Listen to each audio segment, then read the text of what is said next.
Hi YouTube, in this video tutorial I will show how to program Arduino for a 3-phase slip ring motor starter.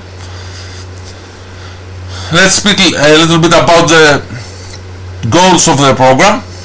Here is the main circuit, the power circuit of the slip ring motor starter, and what we want to achieve with that program.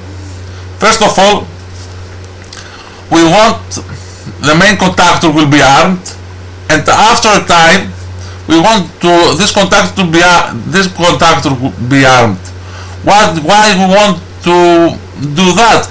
Because let's say for 10 seconds the motor will spin with 3 stages of resistance, with these 3 resistance groups connected to the stator, and then this contactor will be armed and the motor will spin with 2 resistance groups connecting to the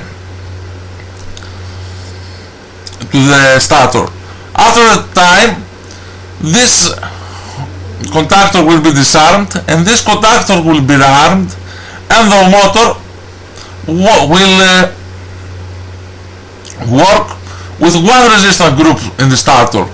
And at last this contactor will be armed and this contactor will be disarmed, and the motor it will spin without any resistance at the starter. This is our goal of our program. Let's excuse me. Let's speak more specifically. We use 4 outputs and 3 inputs for the program. Is the output for the main contactor, for the resistance group contactor, and the second, the third resistance group contactor are the outputs. The inputs are the start and the stop button and the thermal overload contact. Here are the states, and here are the delay intervals. We use these delay intervals to define the time that the resistance will be connected to the motor.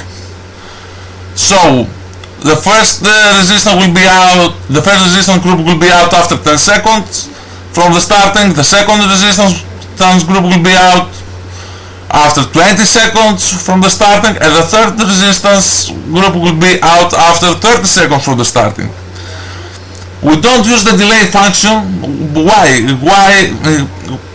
it's not good for our program? Why is it good for our program? Because when we use the delay function and the program is running, and here we have a delay, let's say for 10 seconds, and we press the stop button, or an overload happens, the program will understand this that happens after the delay. The delay it's off. What it means, but what I'm meaning. If we have a 10-second delay for the transition from this contactor disarmed and this contactor armed, so we are at the 5 seconds. That means that this contactor armed, and we stop and we push the stop button. The program won't understand anything, and we have to wait 5 seconds until the transition happens, and the delay function actually it's over. It has finished its function. So instead of this, to solve this problem, we use the Mills function, and this is the way that we know what any time an overload will be happened at the motor or the stop button is pressed.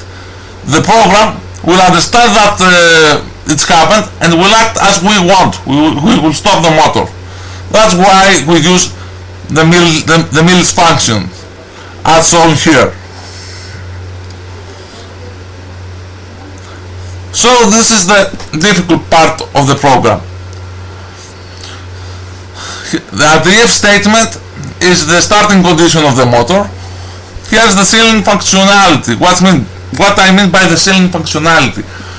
until that loop is running, and this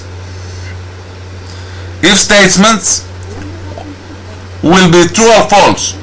So if we pass the first if, go to the second if, then this else if, and whatever, there will, in this if statement, we change the contactor states until to the last, that is the last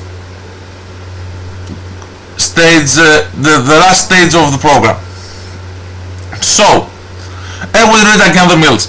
So when the stop bottom is, so that loop maintains the working of the program. That's why I use the ceiling function, the ceiling name for that.